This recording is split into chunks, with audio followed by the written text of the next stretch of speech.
Hello, welcome to my channel. इस channel पे मैं एक सीरीज़ स्टार्ट कर रही हूँ जिसका नाम है फाइनेंशियल अकाउंटिंग, जिसमें मैं क्लास 11th के कॉमर्स स्टूडेंट के लिए वीडियोस अपलोड करूँगी। इस सीरीज़ में मैं सारे टॉपिक्स को कवर करूँगी chapter wise, and every topic इस वीडियो में कवर होगा।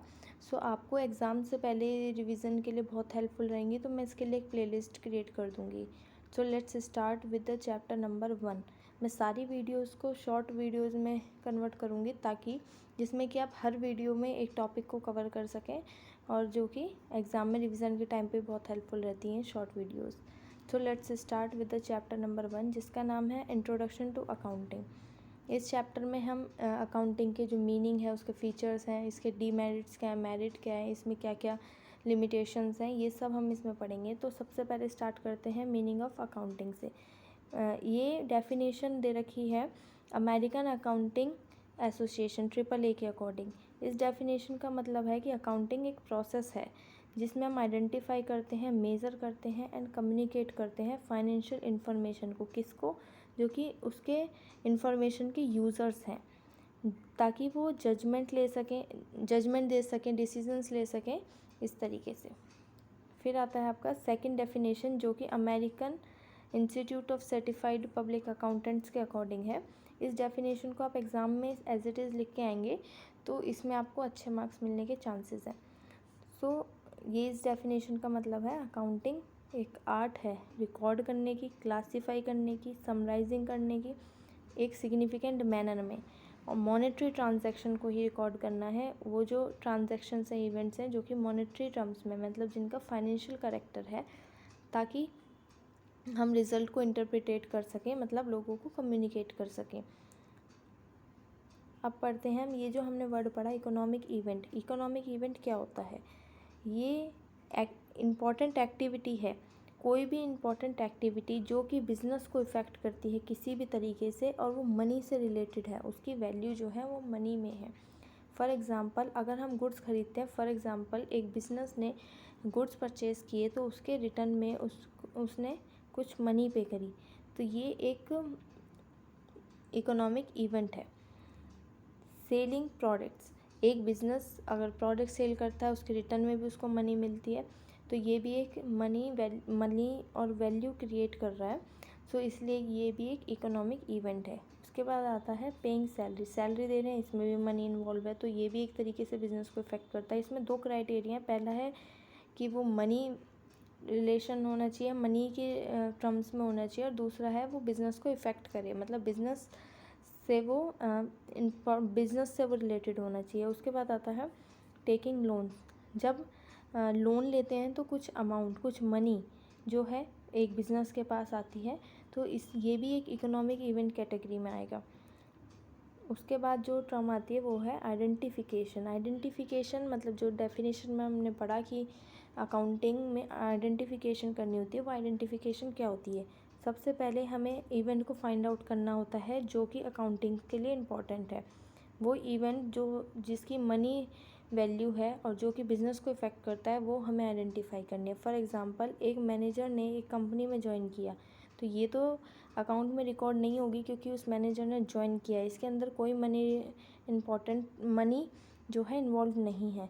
अगर एक कंपनी कुछ मशीन बाय करती है तो उसको हम रिकॉर्ड करेंगे, क्योंकि वो मनी इन्वॉल्व है उसमें जो कंपनी का कुछ अमाउंट कंपनी ने पे करा होगा, तब कंपनी ने वो मशीन को बाय किया होगा, तो वो बिज़नेस को भी इफ़ेक्ट कर रही है। तो ये दोनों क्राइटेरिया को फुलफ़िल कर रही है सेकेंड जो ट्रांजैक्शन है, इसको कहेंगे हम इकोनॉमिक इवेंट। नेक्स्ट आता है मेज़रमेंट। मेज़रमेंट मतलब अब हमें मेज़र करना है। सबसे पहले हमने आइडेंटिफाई कर लिया, मेज़र करना है। मेज़र करना है मतलब उसकी मनी की वैल्यू फाइंड करनी है, जो कि इकोनॉमिक इवेंट है, उसमें हमें वैल्यू ढूंढनी है। फॉर एग्ज़ाम्पल, अगर गुड्स सेल करे गए हैं तो उसमें भी जैसे मनी इन्वॉल्व है, तो कुछ मनी अर्न करी होगी, वो क्या मनी है? 10,000 रुपीज़। तो ये जो है हमें मेज़र करना है, सबको मनी टर्म्स में हमें नोट कर लेना है। फिर नेक्स्ट स्टेप आता है रिकॉर्डिंग। अब हमारा अकाउंटिंग का काम स्टार्ट होगा, जिसमें कि हम राइट करेंगे, मतलब सारी जो हमारी ट्रांजैक्शन है जो कि हमने आइडेंटिफाई करी है उनको लिखेंगे, और फिर अपनी बुक्स ऑफ अकाउंट में एक प्रॉपर मैनर में, फॉर एग्जांपल जैसे सेल हमने की है गुड्स की तो 10,000 की, तो ये हम अपने अकाउंट्स में लिख लेंगे। उसके बाद आता है कम्युनिकेशन। जब हमने रिकॉर्ड कर लिया तो अब है ये फाइनल जो हमारे रिजल्ट्स होंगे, जैसे प्रॉफिट और लॉस क्या है, फाइनेंशियल पोजीशन क्या है, वो लोगों के साथ शेयर करनी होगी। वो लोग कौन होंगे? कंपनी का ओनर हो सकते हैं, मैनेजर हो सकते हैं, इन्वेस्टर्स, जिनको ये फाइनेंशियल इन्फॉर्मेशन चाहिए होगी। फाइनेंशियल स्टेटमेंट बनती हैं अकाउंट में, जिसका नाम होता है balance sheet, profit and loss account. उसके बाद ऑर्गेनाइजेशन। ये ऑर्गेनाइजेशन जो वर्ड यूज़ हो रहा है वो क्या है? ऑर्गेनाइजेशन एक बिजनेस एंटरप्राइजेज है जो कि प्रॉफिट के लिए भी काम कर सकती है, नॉट फॉर प्रॉफिट मोटिव के लिए भी काम कर सकती है। सिंपल इसका यही मतलब है कि ऑर्गेनाइजेशन एक बिजनेस है, बस। नेक्स्ट है इंटरेस्टेड यूज़र्स ऑफ इंफॉर्मेशन। जो है ये इंफॉर्मेशन है जो हम अकाउंट्स में क्रिएट कर रहे हैं, अकाउंट्स में बुक्स बना रहे हैं, जो कि हमारी फाइनेंशियल स्टेटमेंट है, बैलेंस शीट है, ये इसके जो यूज़र्स हैं वो इसमें कौन कौन है। तो इसके अंदर जो दो तरीके के यूज़र्स हैं, पहले आते हैं इंटरनल यूज़र, दूसरे हैं एक्सटर्नल यूज़र। दो तरीके के। इंटरनल का मतलब होता है जो कि कंपनी के अंदर के लोग हैं, वो हैं चीफ एग्जीक्यूटिव ऑफिसर, जिसको हम CEO बोलते हैं, financial officer, vice president, business unit manager, plant manager, store manager और लाइन सुपरवाइजर्स। ये जो हैं कंपनी से इंटरनली रिलेटेड हैं।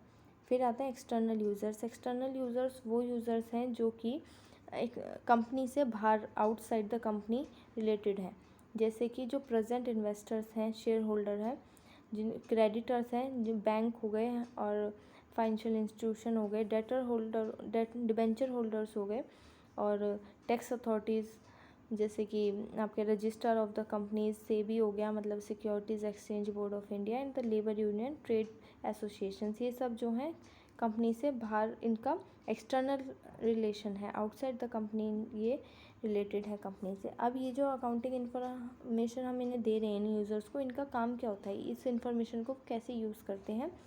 तो पहले वो यूज़ करते हैं डिसीज़न बनाने में। ये हेल्प करती है मैनेजमेंट को, स्टेक होल्डर्स को फाइनेंशियल डिसीज़न लेने में।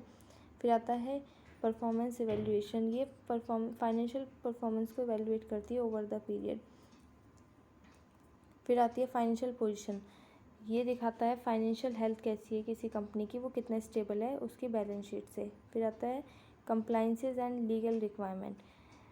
इंश्योर करते हैं कि ये जो कंपनी वर्क कर रही है वो लॉ के अकॉर्डिंग वर्क कर रही है, और टैक्स रेगुलेशंस क्या हैं और उसके स्टैंडर्ड्स क्या हैं।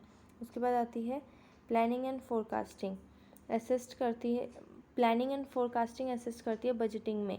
जब भी कोई फ्यूचर का जो फाइनेंशियल जो प्लान करना होता है तो उसमें ये जो इन्फॉर्मेशन है वो हेल्प करती है। उसके बाद आता है कॉस्ट कंट्रोल। कॉस्ट कंट्रोल के लिए भी हेल्प करती है कि किसी कंपनी में कितना प्रॉफिट हो रहा है, कितना लॉस हो रहा है। अगर लॉस हो रहा है तो उसकी कॉस्ट को कैसे कंट्रोल करा जा सके, जो अननेसेसरी एक्सपेंसेस हैं उनको हटाया जा सके और एफिशिएंसी को इम्प्रूव किया जा सके। Investment analysis. कोई इन्वेस्टमेंट अगर उस कंपनी में इन्वेस्ट करना चाहता है तो वो उसके रिस्क और उसके प्रॉफिटेबिलिटी को चेक करेगा, एवेलुएट करेगा, तो इसको बोलते हैं इन्वेस्टमेंट एनालिसिस। फिर आता है क्रेडिट वर्दीनेस असेसमेंट। इसमें यह होता है कि बैंक जो होते हैं, ये इन्फॉर्मेशन यूज़ करी जाती है बैंक और लेंडर्स से कि बिज़नेस जो है वो कितना लोन की एलिजिबिलिटी रखता है, मतलब उसको लोन कितना दिया जा सकता है। फिर आता है इंटरनल कंट्रोल। इंटरनल कंट्रोल मतलब कि जो ये इन्फॉर्मेशन यूज़ में आती है ताकि हम ये चेक कर सकें कि कोई फ्रॉड तो नहीं हो रहा, कोई एरर तो नहीं है बुक्स कीपिंग में और ऑडिटिंग में। ऑडिट किया जाता है। ऑडिट मतलब वो जो बुक्स में हमने अकाउंटिंग ट्रांजैक्शन रिकॉर्ड करी है उनको दोबारा से चेक करना। फिर आता है कम्युनिकेशन विद स्टेक होल्डर्स।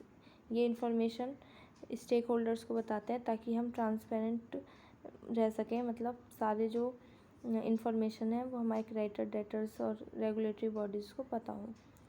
फिर आते हैं अकाउंटिंग की ब्रांचेस। अकाउंटिंग की जो ब्रांचेस हैं वो 3 तरीके की होती हैं, फाइनेंशियल ब्रांच, कॉस्ट अकाउंटिंग,